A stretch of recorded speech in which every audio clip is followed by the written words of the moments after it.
Сәлем достар, бүгін жусай мен жұмыртқа араласқан чөбереке дайындайтын боламыз. Маған тіркеліп, қоңыраушаны басып, қолдау білдіруді ұмытпаңыздар. Ұнымыздың үстіне аздап тұзымыздан қосамыз. Жақсылап барлығын араластырып аламыз. Аздап сұйық майымыздан құятын боламыз. Шым-шым ыстық суымыздан құя отырып, қаттырақ теста илейміз.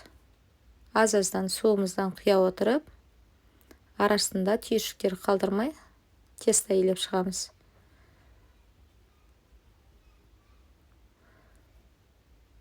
Толықтай осылай иімі қанғанша бірнеше уақытқа қалдыратын боламыз. Аралықта 15-20 минуттан бірнеше рет илеп тұру керек. Тестамыз дайын болам дегенше жусайымызды жақсылап жуып алып, осылайынан майдалап турап шығатын боламыз. Барлығын бірдей етіп турап аламыз.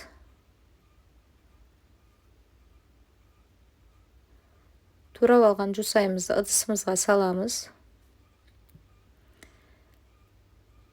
Жақсылап майымызды қазанға құйып, толықтай қызам дегенше жусайымыздың үстінен бірнеше жұмыртқамызды сала отырып, тұзымызды қосып, жақсылап араластырып аламыз да, қызып тұрған майымыздың үстінен құйып, екі жағын бұқтыра отырып қуырып, пісіріп алатын боламыз. Толықтай арасын піскенін мұқият қадағалауымыз керек. Жақсылап осылайынан әдемілеп қуырып алғаннан кейін ыдысымызға салып аламыз. Барлығын толықтай салып аламыз да суытуға жібереміз.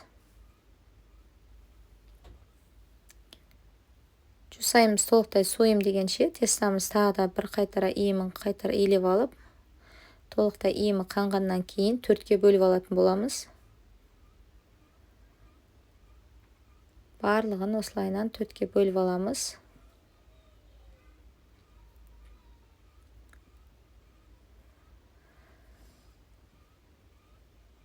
Дөңгелектеп алғаннан кейін 5-10 минутқа тағы қалдырамыз. Иімі толық қанғаннан кейін шет-шетін баса отырып, әдемілеп жұмсақ қамыр.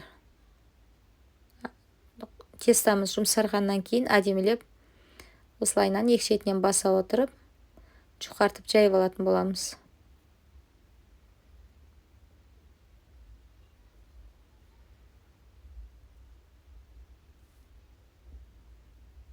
Әдемілеп жайып аламыз барлығын.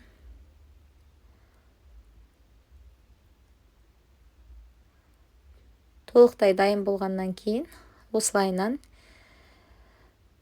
бірнеше бөлікке бөліп алатын боламыз.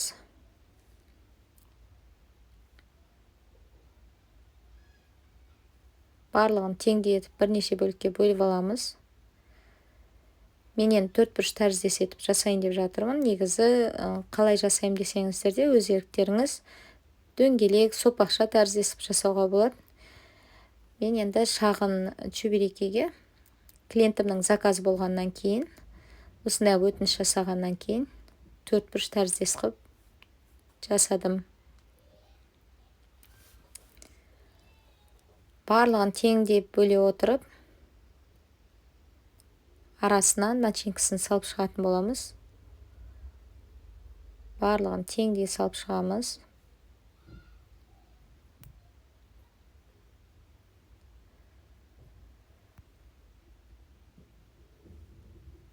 Тестамыздың шеттерін бір-біріне біріктіреміз да, шет-шеттерін баса отырып, осылайынан 4 бұрыш тәріздес етіп пішін береміз.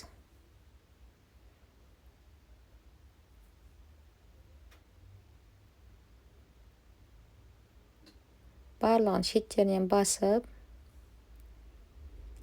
әдемілеп чөберекелеріміз дайындаймыз.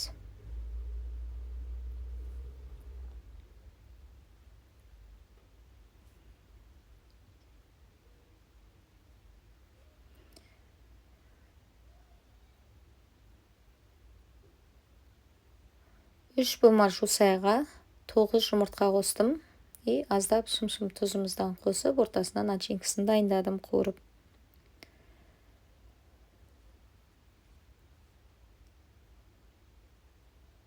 Негізі осындай қылып жасап, морозилькке қатырып қойсаңыздар да болады.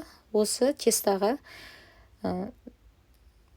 пюремен жасасаңыздар болады. Сырмен жасап, асыққан кезде шетінен алып, қуырып, дайындап берсеңіздер болады отбасыларыңызға.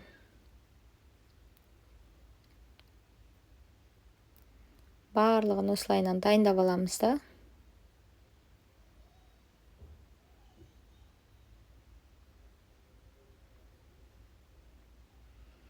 Толықтай дайындап аламыз. Қызып тұрған майымызға біреуін салып, майымыздың қызған қызбағанын толықтай тексеріп алатын боламыз. Үстінен осылайынан құя отыра, барлық қызғаннан кейін түгелдей салып аламыз. Шет-шетінен аздап түгелдей салып аламыз да, екі жағын қызартып осылайынан пісіріп алатын боламыз.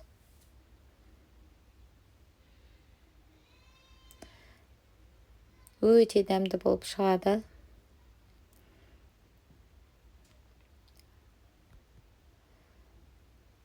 Осылайынан қызартып, барлығын пісіріп аламыз да.